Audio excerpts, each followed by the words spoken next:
Hello and welcome to an Arena FPS interview. Today I'm sitting down with a man whose experience in esports is nigh on unrivaled. Host of Valve's 5th International, the Dota 2 Frankfurt Major, DreamHack Cluj Poker, multiple BlizzCons, more I-Series than I care to count, IEM upon IEM upon IEM, and oh, so much more. He's commentated, he's coached, he's held influential spots both behind and on the stage, all since the ancient times of the early 2000s.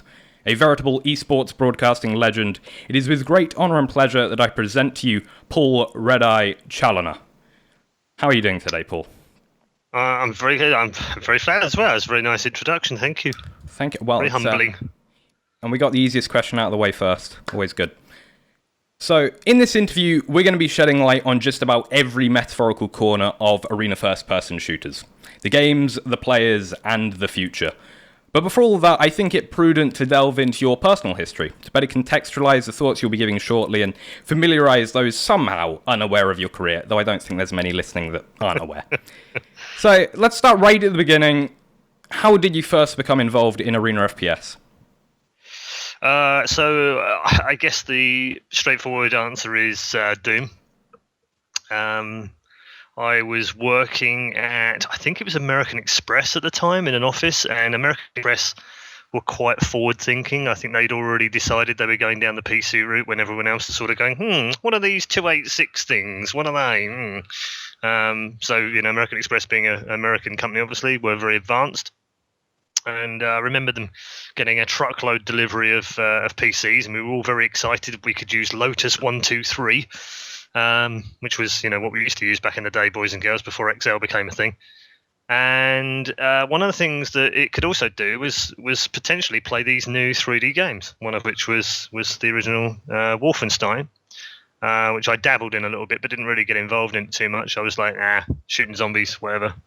But when Doom came along, I was like, wow, okay, we need to see what this baby can do. And I think we'd just been upgraded to a 386 33, something like that at the time. Yes, that's 33 megahertz, with about 16. I think the original one had maybe 4 meg of RAM.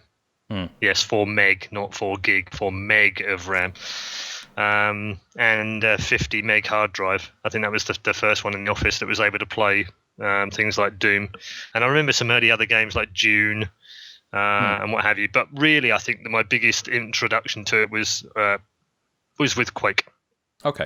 Because when Quake came out, that was the first time I also combined it with a home PC, which I remember costing me about £2,500.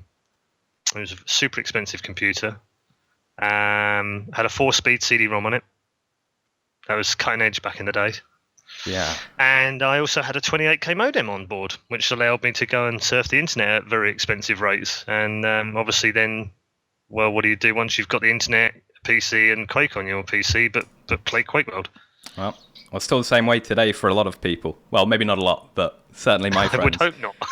So, obviously that's like the very, very beginning. And when did you first become involved in the competitive side of things? And I guess after that, your first casting outing? Yeah, I think I've always been very competitive, even when we're playing. We played a lot of GoldenEye, me and my brother and friends, on the N64, and we would have 4-player parties, and we would be very super competitive, even though everyone could see the same screen, and it was split 4 ways on a very small screen. But I've always been very competitive. Lots of sports that I've played over the years at a decent level, in most cases, sometimes even on a national level. And that just transferred to the gaming side of things. So once I'd beaten the computer, it was kind of boring.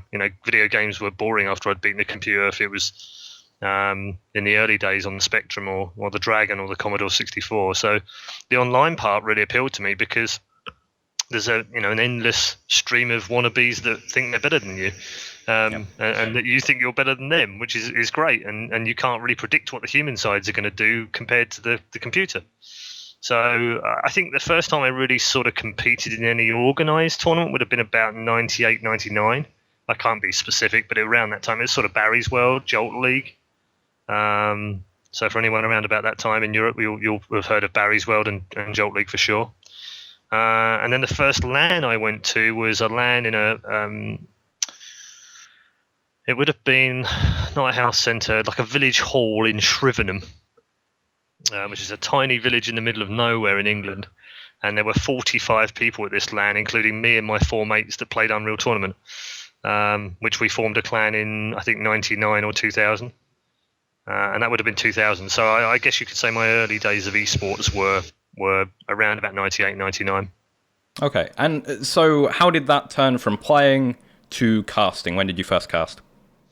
So Unreal Tournament and Quake 3 CTF I was pretty good at back in the day, mainly Unreal Tournament, but I really enjoyed the Quake 3 movement. And clan-wise, I had a clan for, back in those days, you would play for 3 or 4 different types of clan, depending on the game you played, because we didn't have massive multi-gaming organisations like we do today. So I played for Fruit in Unreal Tournament CTF, I played for TBUK in Instagib, I played for Revolution in another game. That's how you did it back in the day. And that was in the early 2000s. I played at a very high level in the Unreal Tournament scene, which ended up playing Euro Cups and Nations Cups, and became a good friend with a guy called Yashman, a Dutch fellow who was one of the senior admins at Clanbase at the time. And he one night on I think Mumble or whatever voice comms we were using back then, I think Game Voice, he said, "Red, you're English, right?" Yeah. Can you do a shoutcast for me tonight? And I was like, what the hell's a shoutcast? And he was like, like commentating on the games. And I was like, get out of here. That can't be a thing. And he was like, yeah, it's really, really popular. Like, there's loads of Americans doing it. There's a couple of European guys doing it. You should do it. It'd be really good. You'd be really good at it. Nah, I don't know about that. And long story short, he persuaded me that I should go and do the semi-final of the Euro Cup for Unreal Tournament CTF. And gave me a friend. It was a guy he was in the clan Levitation, which I was also in at one point, called Ginger Ninja. And he helped me set up my Winamp, the Shoutcast plugin, and broadcast effectively in audio, which is all we could do back in the day. We couldn't do video, obviously. And that's what I did. And maybe had 25 people or 50 people tuning in, and really all I did was slag off all the players because they were bloody awful, in my opinion, because obviously I felt like I was one of the best players, and therefore it was quite within my rights to tell people they were playing like morons. And obviously then the players that tuned in, because that's all it really was, it wasn't fans back then, it was players that were fellow players in the Euro Cup or the Open Cup, would tune in and listen to me basically ripping these guys in their arsehole, which is not very nice when you think about it, but it was popular. And even some of the players thought it was quite fun as well. So, it started off a bit like that. Then I started getting a bit better at it. And then, it was like 3 years of that, I think 2 or 3 years before I joined a company to actually properly, what I would call properly, go and do shoutcasting at an event. So I think a lot of people, now that they've seen what you've done, what you've become, obviously, well, you're arguably the most successful host in esports history. You could be forgiven for thinking you were some kind of prodigy day one. Were you actually a good caster day one, or was there a lot of work you had to put in? No, so I was hopeless. Utterly hopeless. I mean, from a technical... I think the problem is you have to look at it in 2 ways, right? You have to look at it, am I technically a good broadcaster now? Yes, I would like to think so, because I've learned and educated myself and been back to college and watched a billion hours of sports coverage and studied the art. And so am I technically good now? Yeah, for the main part I am. Do I still have some bad habits? Pretty sure I do. But day one, was I a good technical caster? No, I was utterly hopeless. And I was probably hopeless for the first year. I didn't really know what I was doing, and I didn't really understand what I was doing. I was just literally talking to people about a video game. Didn't view it as a commentary, didn't view it as a potential job, career path, didn't view any of those things. It wasn't until I joined ITG and Marcus Graham, DJ Wheat, that I really started to think, well, hold on a minute, I really enjoy doing this, and maybe I could be quite good at it. And then I went to an event with Marcus and with Stuart Tosspot, and realised that I was even worse than I thought, because these guys were absolutely amazing. So I had to work even harder. So yeah, I put in once I realised that it was something I really enjoyed and wanted to do and wanted to be better at. Again, that competitive edge I talked about earlier kind of kicked in. I wanted to be the best at it, and whilst I don't think I've ever been the best at it, I've certainly improved along the way. And I think technically now I'm pretty good, but always room for improvement. And so your process in doing that, was it watching yourself back? How clueless were you when it came to how you could improve? I know a lot of new commentators, probably like the cast, they go, oh, that wasn't very good. And maybe they can pick up the really obvious stuff, like repeated phrases, repeated words. But what was it for you? I think that's right. I think you do pick up the obvious stuff. You kind of go, oh, I keep saying and a lot. Oh, I've got to stop doing that because that's really rough. And, there'd be adjectives that I ran out of. I think I've already used fantastic 14 times this game. Bloody hell! What can I think of that's slightly different to fantastic? So those are the obvious ones, and I think you do. I certainly picked those up early on. I went back to college. I did an evening class in broadcasting, which was very interesting to me. I'd never looked into a camera. I'd always been on the other side of the camera. I've always been a keen photographer, so part of that is that I've never liked my picture taken. Which I know some people might find very hard to believe now, but it's absolutely the truth.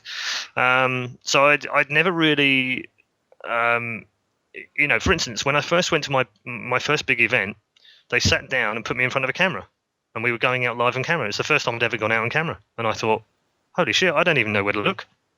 Well, how do you use the camera? Where do you look? Do you look above it? Do you look below it? Do you look into it? I was awful. So that's why I went back to the evening school and did the broadcasting school for it's about 6 or 7 months. And it didn't really teach me about esports broadcasting, of course, because nobody knew what that was back then. But it taught me things like we had a course where I had to be a TV news presenter. So that was fantastic because it taught me how to prepare properly. It taught me how to sit. It taught me my body language. It taught me my eye contact with the camera, how to use the camera within the room, how to start using projection. All sorts of different skills that I now pretty much take for granted, and it taught me a lot of those things. And so, was it being on best? Sorry, was it being on camera that was? That's my bad. You go. You're ready. No, it's fine. I didn't want to interrupt you. I think the best thing that I ever learned though was that because it was radio early on for the first 3 years that I did it, was that I would listen to radio broadcasts of sports, not even sports I particularly enjoyed, but I would listen to rugby, football, cricket.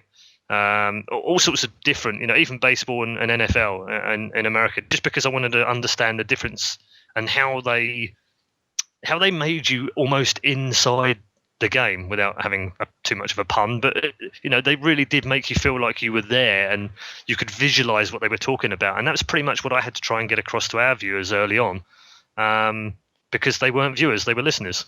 It was radio. So those first 3 years when I listened to an awful lot of sports radio taught me a significant amount. Even gelling with another person, how do they get on with another person that they're sat next to and let them speak and what have you. So a lot of that was learned through listening to all of those different sports commentators. And so would you say it was being on camera that was your greatest weakness initially? Oh, absolutely, yeah. I mean, because for the first 3 years I did nothing. All I did was radio. Yep. The joke that Stuart and I used to have was that what am I doing on camera? I've got a face for radio. Well, so yeah, I was absolutely hopeless with the camera early. I would be, I watch myself back and I'd be like, oh my god, I'm looking off to the left, I'm looking off to the right, I'm looking down at my shoes. It's just awful. It looks awkward, and it feels like I feel like it's awkward, and I absolutely did. Yeah. Well, I'm sure that's a very difficult thing to overcome, especially. Well, I guess, was it hard because you were transitioning more so than anything else? You were so used to do it in the radio manner Partially, where you could sit how you wanted, as comfortable as you could, whatever it was. Partially, but it's also, I think you have to have a natural kind of bravado to be able to kind of use the cameras. I think we give a hard time to some of the newer broadcasters now, but you have to remember these guys, they haven't had 3 years like I had where you can make mistakes in a fairly soft environment on radio. They're literally thrown into a 10,000-seater arena and told go. Yep. And so we then give them a hard time. I think we actually ought to give them cut them a bit of slack, frankly, because that's a tall order to throw anyone into that arena and for them to swim instead of sink. Yep. And we don't always remember that. Well, I think, that's one of the nice things about esports as it is currently. You start by casting the online cups and then maybe get brought into a studio and you kind of build up to the LAN. It is very natural in that way. Although I guess back in the day when nobody was cemented as the caster, you did just get thrown in much more, I guess. Yeah. Other way around, I would actually say that I'm very lucky in the way that I came through it all. In many ways, we had to fight for what we got. And I lost count of how many times me or Marcus or Joe Miller or D-Man or Tosspot, those kind of guys that I grew up with, would go to a tournament and say, "Hey, you guys should totally use a shoutcaster," and they would be like, "A what?" And we would have to sell them the idea of using a commentator, and we'd usually have to go and do it for free or on our own dime.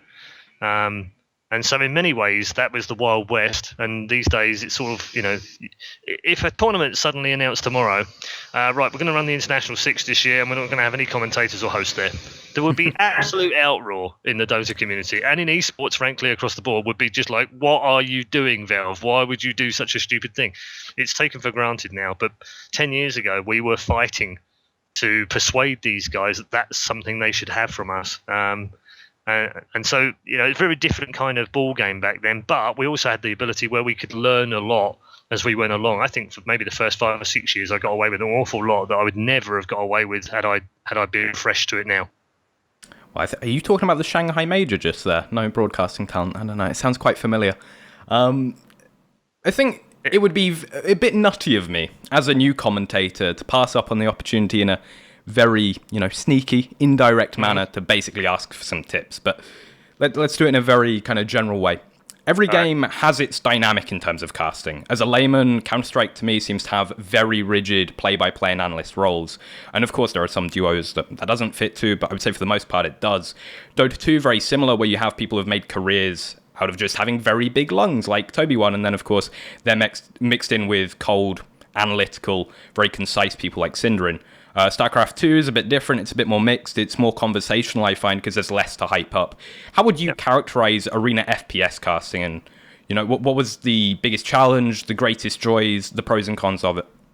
I think that the best way I've ever had it explained to me, when someone has explained to me what it feels like to them when they're listening to me commentate Quake or Unreal Tournament or whatever, is that for the majority of the 15 minutes or so of the match, it sounds like my trousers are on fire.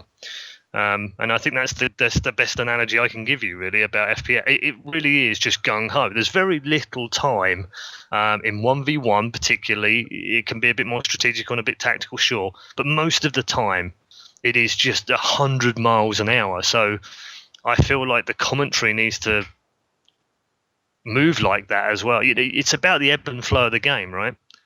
Counter-Strike has an ebb and flow, which is that at some point the round will end. That there will be 20 seconds before there will be any action at the start of the round. That when a bomb's planted, that the focus is on the CT. It has some rhythm about it. Dota, same kind of thing. Once you've watched a few games, you start to understand that there is a rhythm about the game and the way it's going to flow. You don't necessarily know which way it's going to go, but you know it's coming. With FPS, it's literally from the moment the buzzer goes at the start of the game till the buzzer goes at the end, it's absolutely maniacs running around like lunatics trying to kill each other. But there is a deftness and a skill, and a just an excitement about that as well. Whether it's CTF, whether it's TDM, whether it's bombing run, which I've commentated on before, it doesn't really matter what sort of version it is. It just seems to be so intense. I mean, there was that classic 4v4 TDM in Quake 4, which took place at Covland 3 in 2006, which, for those that don't know, TDMs very rarely ever end in a draw because, you've got 20 minutes of TDM, 4v4, it's usually a couple of 100 frags versus 150 frags or whatever. And not only did we get one draw and 5 minutes of overtime, but we ended up with 2 draws and 2 lots of overtime in the same match between Four Kings and Dignitas. Now, and when I watch that game back, I'm just like, holy crap, Paul, take a bloody breath. But then I look at the action and think, actually, there's no room. It's just going on all over the map. Like there's something going on everywhere. So yes, it is very different, but it's also, there is something very magical about it. And what would you say is the most common mistake people make when casting Arena FPS? What do you say is the biggest challenge? I think there are lots. I mean, pace is one of them, because you still need to moderate your pace. You still need to come down from the high. You still need to then be able to build a particular segment up. I mean, when you look at most 1v1 FPSs, for instance, they'll have opportunities for you to take advantage of some dead air, to reset, if you like, the commentary from maybe an exciting passage of play that there's going to be another one. and you might think there's a particular item that you know is going to spawn in X amount of seconds, and you know that there's probably going to be a really big fight over that item because it's crucial for that particular map control. And so when you know that's about to happen, the real key then is to try and control your pace and your volume and your projection to lead into that with enough excitement that people feel it coming, and that when it hits, you're ready to then go up to another gear. Because if you're speaking too fast when you get there, there is no other gear to go to, so it feels like you're then stuck on the same level. So I think controlling volume and pace at the same time to specific points in FPS is quite a challenge. So transitioning from casting to casters, we have to mention, of course, that Arena first-person shooters have been incredibly lucky to play host some of the biggest and best names in the world of esports commentary. DDK, Tosspop, Zacubus, yourself, DJ Wheat, Joe Miller, and Too Good are the names that immediately come to me. For your money, who was the best to ever cast Arena FPS? Oh, that's such a tough question. I've had this question a few times, and I always struggle with it, but I think you have to probably give it to Wheat. Mainly, I think because I think we all, when we grow up, we like heroes, right? We like those people that we aspire to be as good at and and Wheat would be that person for me. I'm very lucky to have known him for a long time and count him as a friend and learn from him as well. I mean, I was tremendously lucky in my early years. I don't think I would be where I am now without having worked with Wheat. As early on as I did, because I could just sit there and listen to him and figure out how he was commentating, the words he was putting together, and sentence structures and pace, and just everything that he did early on, and the fact that he's got a fabulous voice for sports radio as well. It just everything came together. So I think I'd probably give it to Wheat, but it's close because some of the guys you've mentioned are phenomenally talented as well. Mm. Well, and obviously some of them have become the biggest casters in other games as well. I mean, Joe Miller, he's never going away. I mean, even if he's not casting actively right now, he's an all-time great in most people's mind. Yeah, absolutely. So let's take a look at the games themselves for a little bit and start with what is most obvious. Why do you love Arena FPS? I mean, I think there's a special place for it in my heart because that's where I began playing. I think it's because there is something about going head-to-head in Capture the Flag that I've not found in any other game. Works quite the same way. It's the high pace, the intensity of it. It's the skill associated with the use of anything up to 12 different weapons or 15 different weapons, where you have to almost be a master in all of them in different situations. Then make that decision as to which one you're going to use or which one you haven't got that you can then compromise with. It's a mixture of skill, projection aim, anticipation, tactics, strategy, team play, communication.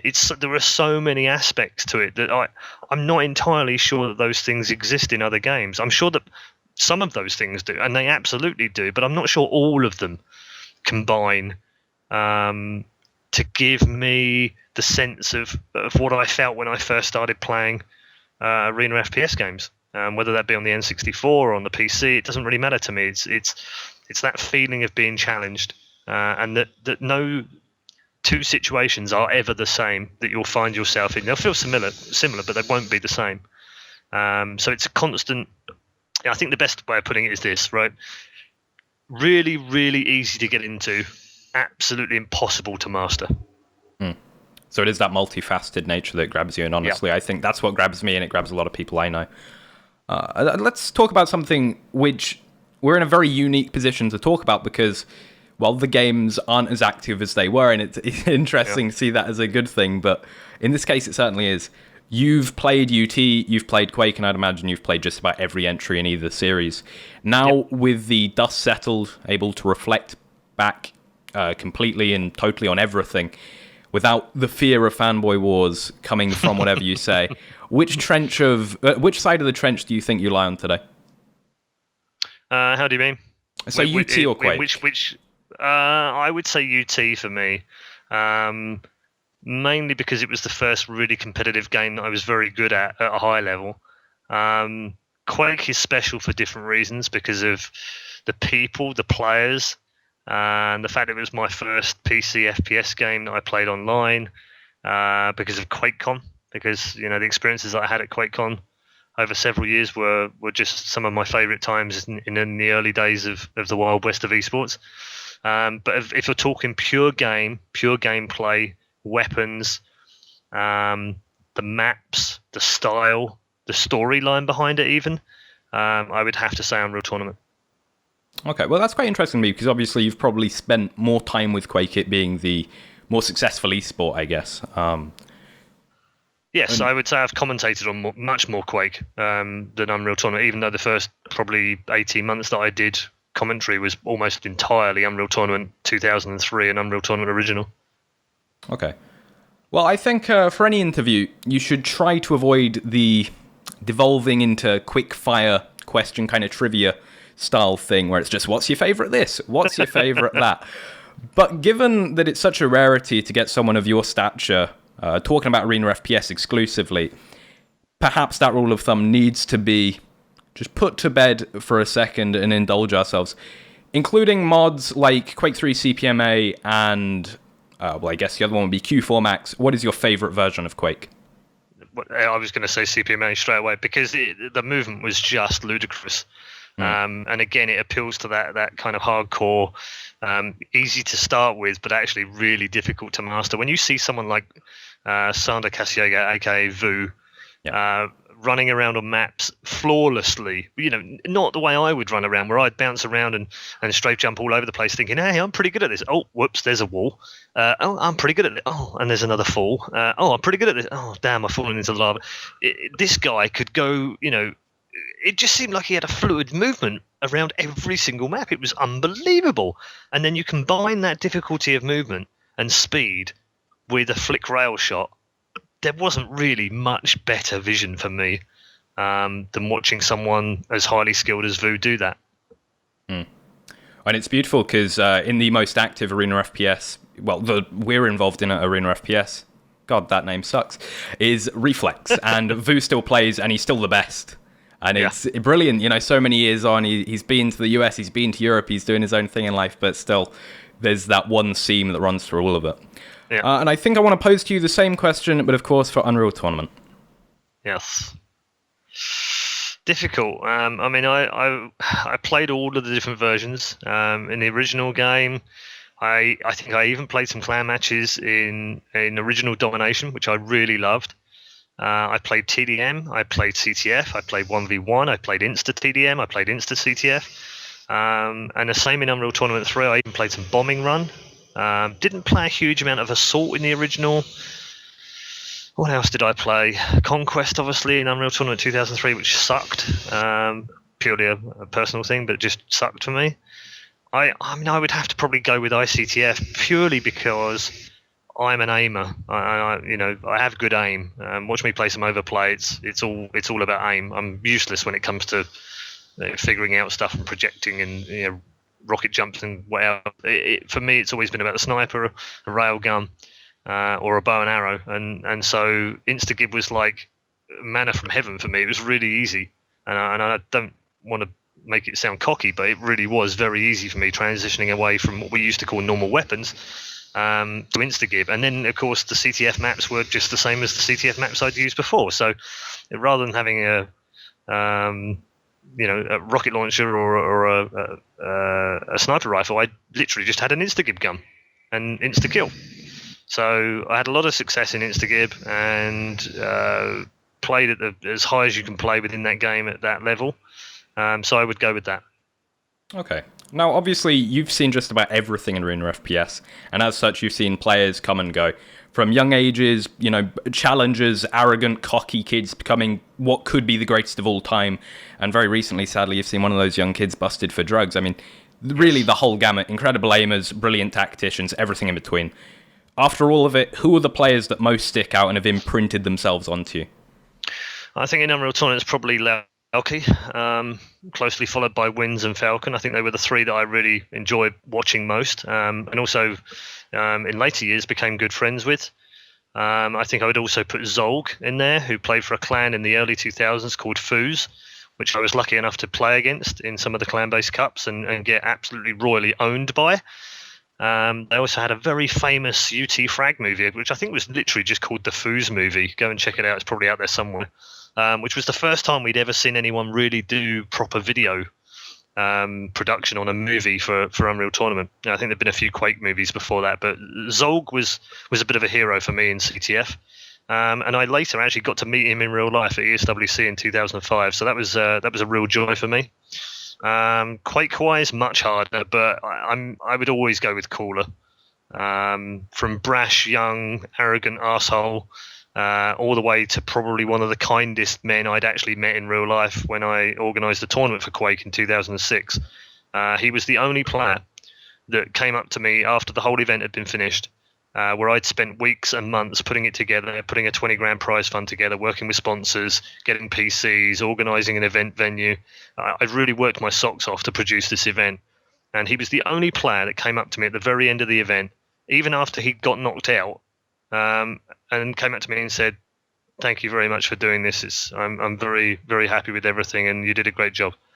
And that for me was very, very special. It ranks almost alongside being given Cooler's config by him at ESWC on a USB stick. So yeah, he'll remain forever my favourite FPS player. Well, we're now going for the greatest cop-out question there is, and I'm going to say right now, if you want to skip it, please do. Just any highlight moments, any anecdotes, any memories that really need to be shared across all the years in Arena FPS. Oh, God. I mean, there's so many. I mean, Kovlan, for anyone that doesn't know about Kovlan, it was a tiny little LAN. It was arranged by a guy called Dallo, who used to be a big Quake guy. I think he ran Reason Gaming back in the day. Super nice guy, put Kovlan together. This was the third version of it. It was a tiny little LAN in Coventry in the middle of England, and yet somehow we managed to get all the best players in Europe to come and play there for a very tiny prize pool. But for whatever reason, magic occurred that weekend, and it had me and Tosspot commentating it on radio. There was no video back then. We had Fuki against Wins in the grand final of the Quake 4. We had Dignitas versus Four Kings in the TDM. We had Too Good playing against Puri. It was just everything that we could have ever imagined going right went right that weekend. The games were unbelievably good, highest skill levels you could imagine. That all went to overtime. The finals of the 1v1 and the TDM went to overtime. It was just everything about that week was just magical, and I've never really been able to put my finger on why. It was very low budget. It was done in a little village centre. We all had to bring our own PCs. We even had to bring extra PCs for some of the players. The prize money was a real pittance. I can't even remember what it was, but it was very low. But it was a phenomenal weekend. It really was one of my favourite events that I've ever done. And yet, no spectators, no video streaming, just real hardcore, old-fashioned fun. We all went out to the curry house. We all got drunk together. We all had football in the yard together, and just a great game. So, I would leave you with that one. But there's been so many. Honestly, I've had so many great moments. I think one that sticks out probably ESWC in 2005 in Unreal Tournament. We had Falcon versus Lauki. I think it was the semi-final, and Lauki was the big favourite. And they managed to go a whole 20 minutes without getting a frag against each other. Which is just, it's just unheard of. Like, how the hell have they done that? But it was so, you'd think, that's got to be a really boring game, but it wasn't. It was so strategical, so smart and clever, and both of them were so low at many times in that game that it was just it was a real joy to be able to be there in person, watch them on the screen, and be able to commentate on it. Well, please hold on to that memory, because things are about to get quite sad. So I just want to prepare you. Towards the end of 2011, and really when Quake Live was taken off of the IEM docket, Arena FPS as a big budget, big stage esport died. Of course, we've had 2 DreamHack winters since then for Quake. We've had Quake cons and small LANs here and there, but since then, for the most part, it has been dormant across every game in the genre. Yeah. For someone that started with these games, that has built a career out of these games, that has built a life for yourself out of these games, and of course, some of your closest friends have done the very same. For someone who has spent so many years with certain players, with certain games, again, with this genre that started it all, how did you feel watching Arena FPS fade into obscurity? Well, it's obviously very sad. A personal from a personal point of view, it's very, very sad to see the games that you love and the players that you've enjoyed watching and getting to know over the years fade away. And I think we have to also remember and put it into perspective. Even in 2006, at the height of Quake 4 being very popular as the most popular FPS out there in 2006, it still only had 12 what we would call decent tournaments. So, you can say that it died or it faded away or whatever, but actually it never really got going, is the honest truth of it. And I know that might hurt some people, but it never really got going. It's not on the level of either Counter-Strike or Warcraft 3 was back in the day, where there were dozens and dozens of tournaments for a lot of money. It just didn't take off as much as we wanted. But yes, I agree. I think probably once it came off IEM, it was sort of the end of that anyway. And we're back to where we were probably even pre-2003 right now in terms of what we've got. And even then, back then, we would have the odd CPL and we'd have WCG and we'd have ESWC and we'd have QuakeCon, and they would be like the 4 Grand Slams of the year. And we don't have those anymore either. So it's definitely faded away. It's a huge shame. And I've always said, and I maintain this to this day, I think if you had a decent, popular Arena FPS out right now and you put Capture the Flag in and you put it on TV and you streamed it to people would be absolutely all over it. They would love watching that, and it's very easy to get into. You don't really have to understand the weaponry or the maps or anything else. You just need to look at the scoreboard, the same as you do in Counter-Strike, and see that the score is 3-1. Right, and that's goals. Effectively, it's the same as it's football, or rugby or whatever it is. It's really easy to understand that one team's winning and one team's losing, and from there, it's easy to get into, and then appeals to what we talked about earlier, which is the whole easy to get into, hard to master. And I would love for an FPS of any kind right now, whether it's Unreal Tournament, whether it's Reflex, whether it's something that Too Good's working on, whatever it is, I would love something to be absolutely enormous right now. And do some Capture the Flag, because I think it would be very popular. Okay, well, we're going to be talking about that in just a bit. I guess the only thing I would really want to ask, remaining on the death of Arena FPS as an esport, is there a feeling among those that were there, because obviously a lot of the people that were involved in Arena FPS esports have gone on to become very successful, and I'm sure you still see them very regularly. Is there a common conversation that goes on of lamentation and just being a bit sad it's all over? Not so much these days, I don't think. I think we're all very busy. I think the last time I spoke to Carmack, we may have reminisced a little bit about Quake and Unreal Tournament. We're both actually from Unreal Tournament players. He was actually an exceptionally good 1v1 Unreal Tournament player as well. But you also have Shocks, who's now hosting the LCS, and she's an Unreal Tournament player as well. So I think there's an awful lot of people in esports that owe their success or at least originated from Arena FPS games.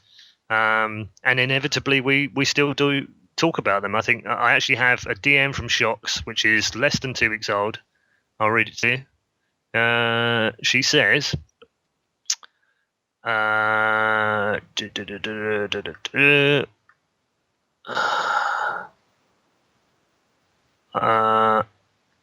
can't remember the exact. Oh, maybe it wasn't a DM. Maybe it was out in the public one. But she was basically playing Unreal Tournament with a few old school Unreal Tournament players, and she said, "Well, you have to come and join us." And even the other night, she said, "I've been dreaming of CTF lately." And I said to her, "I'm going to come and play with you guys this week," which I didn't get a chance to do, unfortunately. So we still talk about it. We still reminisce about it. Perhaps not as much as we used to, but I think all of us would be very, very happy if one came back. Or CTF does sound like sweet dreams. So that's really been your history, the history of the game, commentary especially. Those are your specialist subjects. But I want to talk about, in more general terms, what I think is the meat and potatoes of this interview, the future of Arena FPS. Because you have seen it all. And maybe not even Arena FPS I'm necessarily talking about there, but rather you've witnessed the boom of the free-to-play model. You've seen the skins, the crowdfunding, all that sort of stuff, and obviously the modern esport, which I really think started with StarCraft 2. It's kind of brought on this entire new age of things, League of Legends, Dota 2, CSGO, and the rest of it. So you will be one of the most well-informed and considered people of all when it comes to this, even if it's not your specific wheelhouse. And what I want to bring up first to frame it is, the idea that MOBAs, back when it was just Dota 1, were seen as games that could never be big esports because they were too complex. It was too obtuse, there was too much that was arbitrary about it. But obviously those have become the biggest genre in competitive gaming today. Yep. So the first question is a bit more of a light-hearted one. It's going back to those people we were just talking about that are in the industry, that are big, and have a love for these games. DJ Wheat at Twitch, Carmack at IEM, too good in whatever he's decided to do over the last few years, obviously now making Arena FPS himself. But they've stuck around and they've really come into the places up on high. They're calling the shots. And even much of the old guard that resides in esports kind of parallel businesses, the sponsors. We saw it last year at QuakeCon when Cooler's team was taken by Rocket. That team offered no ROI at all. It was clearly a passion project. So going forward, if there is this resurgence, this renaissance, how big of a deal do you think it is that there's all this goodwill among those people in positions of power? Well, I think it can't hurt. That's for sure. I think when I first went to ESL in 2012, it was one of the things I thought I might be able to do something about. I won't kid you, but I think once you start understanding the business mechanics of how a tournament company like ESL works, or any of the big companies for that matter, or even the small ones, you quickly start to understand that actually it's very difficult to shoe in a game just because you love that game. That there's a number of factors involved that mean that they have to meet those criteria first. The game has to have a decent community size. Well, arguably there isn't one out there right now that has a decent community size in the FPS genre. Certainly arenas. You're basically looking at Call of Duty and Counter-Strike. Even some of their competing games like Rainbow Six don't have a huge sized community, but they've got publisher backing. So that's the second point. You need publisher backing. If you don't have the community size. Smite is a great example of something that may not have had the sort of player levels that League of Legends or Dota had, but my God, it's got a really passionate community and it's got a very passionate publisher behind it. And they've put up a world championship with $3 million up for grabs. Now, I'm relatively sure that if id Software or Epic or any of the Arena FPS companies decided that that's how they wanted to do it, it would be big. Because immediately you would have this small but passionate crowd, and you would have money put in, which then attracts players. And once it attracts players and it's got money, they are inevitably assigned by the big teams. We've seen it across the board. TSM have been signing up a Counter-Strike team. They've got a different team in almost every game now. They came from League of Legends. They only had a League of Legends team to start with, but they wanted to be a multi-gaming organisation. We've seen it with Evil Geniuses over the last 11 years, where they've picked up players based on whether a game's popular or not, and it's because they have ROI to make. They need to appeal in some way to their sponsors and make money, or bring money in. And likewise, tournaments have to look at it from the other point of view. How much exposure are they going to give the brands that they operate with? So if you look at the Intel Extreme Masters, and it had 4 or 5 different sponsors alongside Intel, Michal, as an Arena FPS lover, had to make an extremely difficult decision of removing Quake from the roster. And I think he probably did that a year too late, if I'm honest. If you look at it in a cold, hard light of day of no emotion, it probably shouldn't have been there in 2011. But he kept it on in the hope that it would spring, larger, and that it would garner larger crowds, and it would garner larger online viewership. And it didn't, unfortunately. So, you have to be very practical about this. So in answer to your question, could it help? Yeah, I'm sure it does. I mean, because I think we're all thinking of it. I'm certainly always thinking, like, I wonder, if we could do this, this, and this, and maybe I could shoehorn in Unreal Tournament, and maybe I could do this, and maybe I could add Quake, or how would I do that? I'm thinking about it for sure, and I'm sure Michal has as well. But at the same time, you've also got to be very practical about it. And often you aren't even able to consider it. Yeah. So there's a bit of leniency there, but it's not, okay, this game has no player base, we're still going to do it. But it may be you can't a bit be of breathing room. Say that. You would be committing business suicide. Well, I guess the question would be, as a community, as a tournament organizer ourselves, maybe one day we are going to look towards sponsors and we're going to talk about where people should invest, even if it's just online cups. Is a selling point of the Arena FPS community being that we're much older, we've got more money to spend, and we're incredibly loyal because there are so few sponsors? Do you think that's the way of going about it?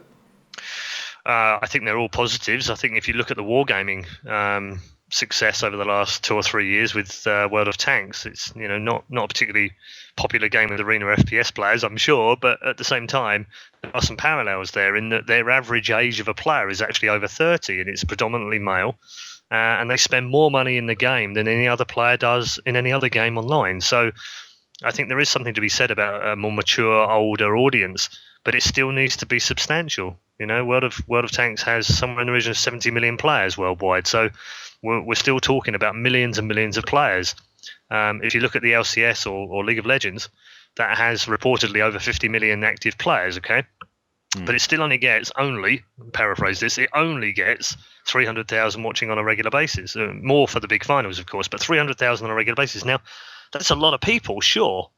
And it makes it worthwhile for the company, ReDeYe Games. But in the grand scheme of things, as a percentage of the amount of people playing a game, it's tiny that tune in on a regular basis.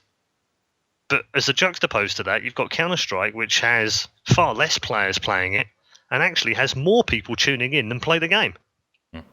So it's obviously got a wider appeal. So I think there's a mixture of lessons to be learnt from all of that an Arena FPS could certainly include. But I think it's deeper than just how many viewers can I get and how much money is involved and which brands. It's much deeper than that as well. I think there's some critical things that need to happen before you get to that point. Yeah. Well, and it goes back, these are very much spectator sports for a lot of people. Reflex, a game which averages fewer players than will watch a tournament by about a factor of 3 or 4. The peak viewership for Reflex has been in the few hundreds. It's never had more than 200 people online at once, which again is it's a selling point perhaps, but as you said, a small one at that. So what I want to talk about is a comment a lot of people have made about the current state of esports. When we look at the modern day MOBAs at Hearthstone, Overwatch, and even CSGO to an extent, there is a gap in the emphasis these games place on mechanics versus the old guard like StarCraft, Brood War, and Arena FPS games. Do you think there is a genuine trend towards games that place greater emphasis on intellect rather than mechanics and have a reduced mechanical skill ceiling, or is that just happenstance that happens to coincide with more deterministic factors? I'm not sure entirely. I mean, I think StarCraft is a very cerebral game as well as being very mechanical. I think you could argue that yes, League of Legends is a lot less mechanical, obviously, and Dota, even though it's more mechanical than League, is still about the brain more than anything else, I guess. But I don't see Arena FPSs as being less cerebral or less or more mechanical. In fact, I think they can be equally as difficult. I think when you're playing a 1v1 in Quake or Unreal Tournament or Reflex for that matter, it's incredibly detailed in terms of what you've got to be thinking about. You've got to be counting armors, you've got to be counting respawn times, you've got to be counting different parts of the map, where the other player is, what weapons have I got, how much ammo have I got. There's so much going on actually in a cerebral point of view that actually I think it's just as detailed as the next game. I don't see it as being particularly different, to be honest. Well, there's something nice about having such a rich history in Arena FPS that we do need to touch on, because any game that is successful from now on, of course, has basically 2 decades to look back on of who are the best players, who are the best casters, who is this and who is that, and it's great. But at the same time, the Arena FPS scene is almost dangerously mature, but it's bitter. It's experienced, but it's haggard, and it can be very negative and snarky. And, well, as a fairly new member myself, I noticed this. I'm British, I've got a pretty twisted sense of humour, so I was okay. But I've seen people turned away at the door. Do you perceive that as a major hurdle going forward? Could be, and it always has been, actually. I think we're, if I look back to my time in Arena FPS, I think we're incredibly snobbish. Always have been. We're very unaccepting of change, even more so than most of the MOBAs communities are now, and they're very resistant to change. But I think we were even worse back in the day. We have a very, and I am generalizing, so it's not everyone, but I think we have a very high opinion of ourselves a lot of the time, and we also seem to believe that what we know is what is the absolute truth. So in other words, when id Software change a game and they change it in a way in which isn't popular with us, then they don't know anything about making games, and we do. So I think there's a very critical snobbery in Arena FPS, and that was, I have to admit, it was part of the appeal. I actually quite liked being part of the crowd back in the day, being one of the community. But I think, could it hurt us going forward? Probably not, because I think as you get bigger, that crowd of people becomes the 1% that make a lot of noise. But they are, after all, the 1%. So I don't necessarily think it harms FPS going forward, but it's not always the most helpful thing. What we've left ourselves with are the two greatest arguments against future Arena FPS success, and one of them is an argument that has been going on for, well, I think probably longer than I've been alive, and that is 1v1 versus team games. You've said already you love CTF, but let's say hypothetically the Reflex or UT of future, let's say it is ever to become big, is a 1v1 focus in itself a death sentence, or can it still be made to work in 2016? No, it can still be made to work. I think it very much depends on which way you are looking at it and which area you're coming from. As a tournament organizer, I'd be looking at both games thinking, okay, I've already got Counter-Strike, I've already got League of Legends, I've already got Dota, I've already got StarCraft. Okay, have I got room for something else? And if the answer is yes, then from a practical point of view and a business point of view, what is the cheapest version to run if I'm going to add something? And that would be 1v1, because it's easier to manage, it's easier to administer, it's easier to get flights, hotels, more players, less funding, lower prize money in relation to not being £500,000 because it's a team of 5, so I can get away with less money. And that's not to belittle the FPS. It's literally a practical business approach of can I add this? Is this game popular enough to add it? That's the first question, obviously. But if it is, then how can I add it? And then on top of that, you've also got to ask the question of what is the most popular mode of play? And if the most popular is 1v1, then you'd be a fool not to do it. The difficulty comes is if actually the most popular version is, let's for argument's sake say it is CTF, but actually you don't have the finance to support it. That's when it becomes a bit of a much tougher question for a tournament organizer. But it's the community that ultimately decide what the most popular mod is. I mean, we did back in the day. I think 1v1 wasn't necessarily the most popular. I don't know if CTF was either. I think maybe TDM might have been back in the day, early on. But then over a period of years, that changed. And lots of tournaments decided they wanted to do 1v1. And so the 1v1 players became the stars of the game. And I don't think there's anything wrong with that. It's just that's how it happened. So I'm not sure that it matters too much. I think it's more about, let's find out which one becomes popular first as a game, and then find out which is the most popular mod for that game. I suppose it'd be a bit like Activision suddenly saying right now, like, right guys, we've decided that because of budget constraints, we're just going to do 1v1 Call of Duty. I mean, the Call of Duty guys would go absolutely nuts. They'd be like, what are you doing, Activision? That's a ridiculous thing to do. Everyone plays the game 4v4, and we play through different versions of the game and different modes. Well, why would you suddenly change it? Yep. But if everyone in CTF, 5 million people were all playing CTF and they didn't bother with any of the game modes, and the publisher can see this, and the developer can see this from all of their usage statistics, then they're not going to go, do you know what, guys, we should totally do a 1v1 tournament. They're going to do the one that's the most popular because it's got the most popular casual base, professional base, and ultimately viewership.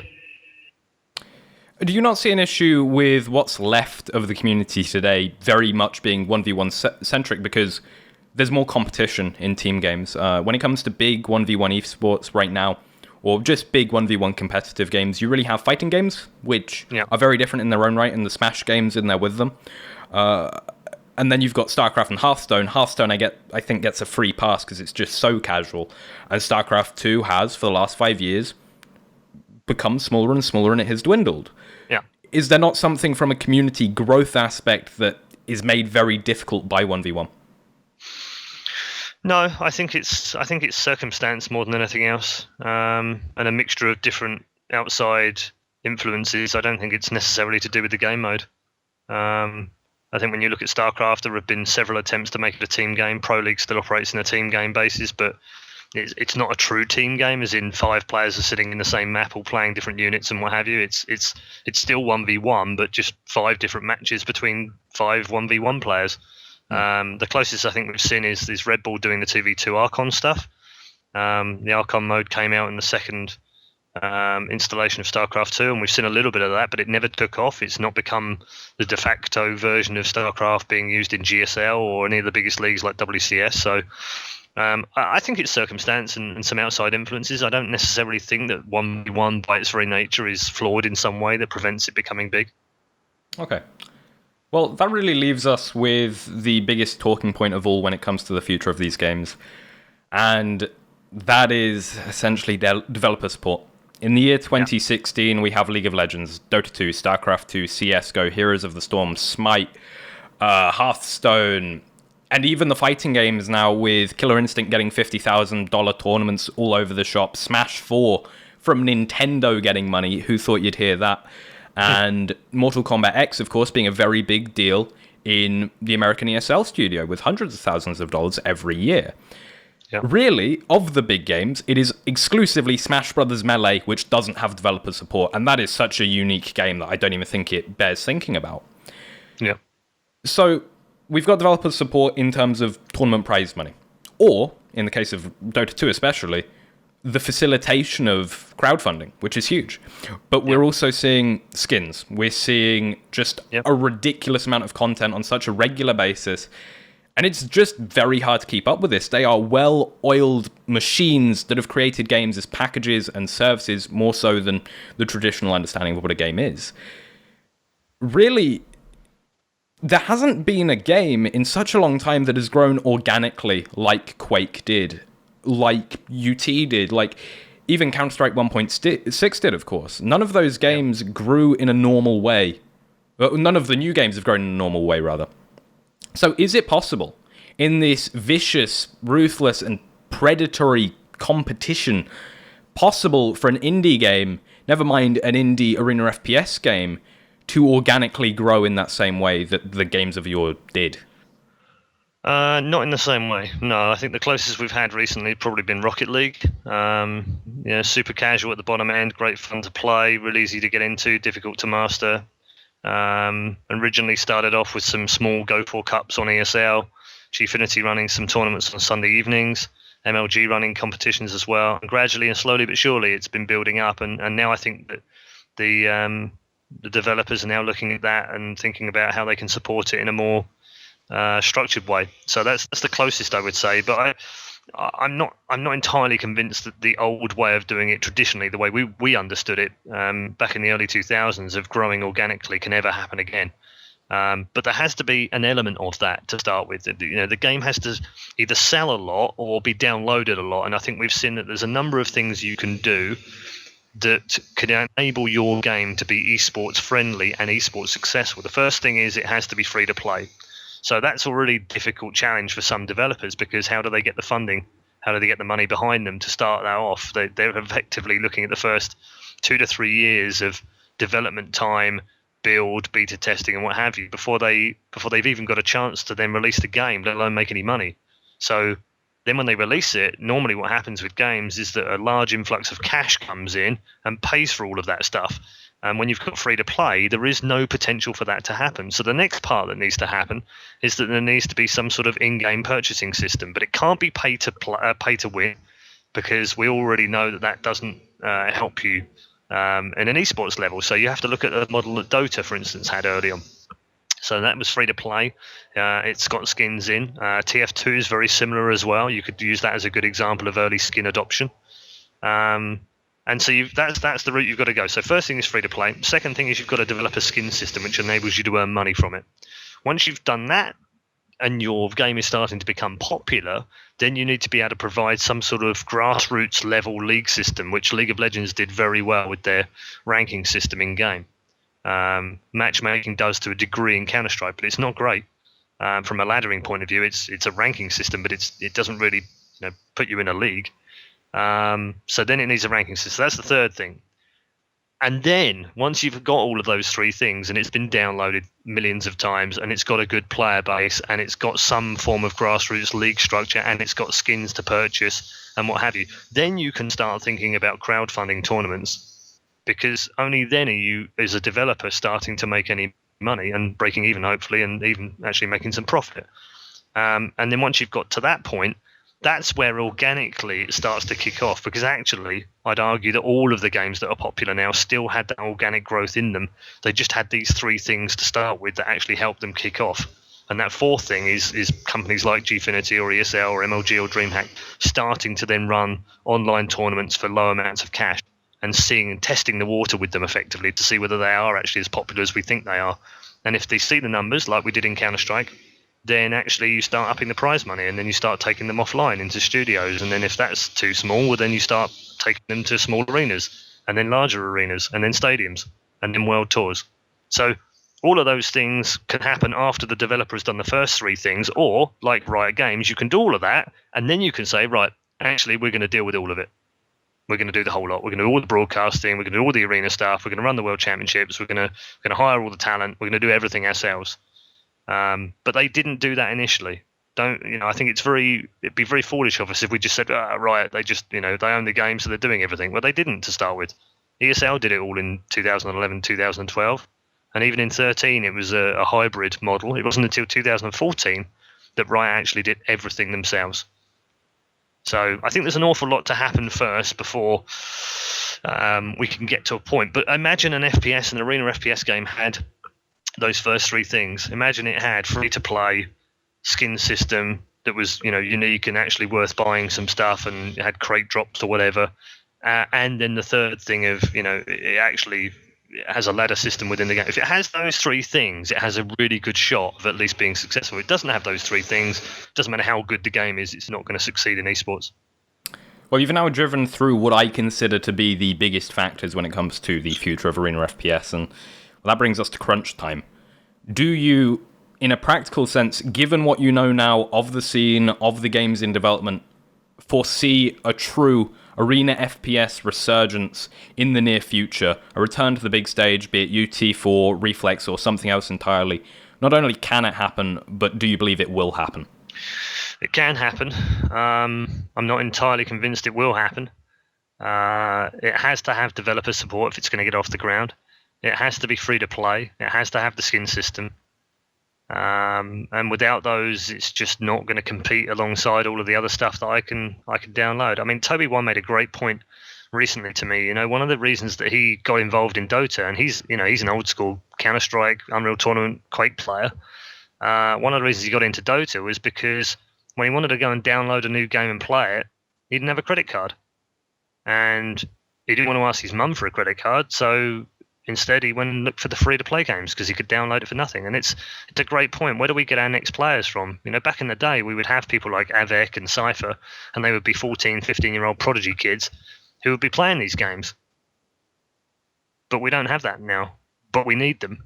So how do those guys get involved? How do they see a game and play it?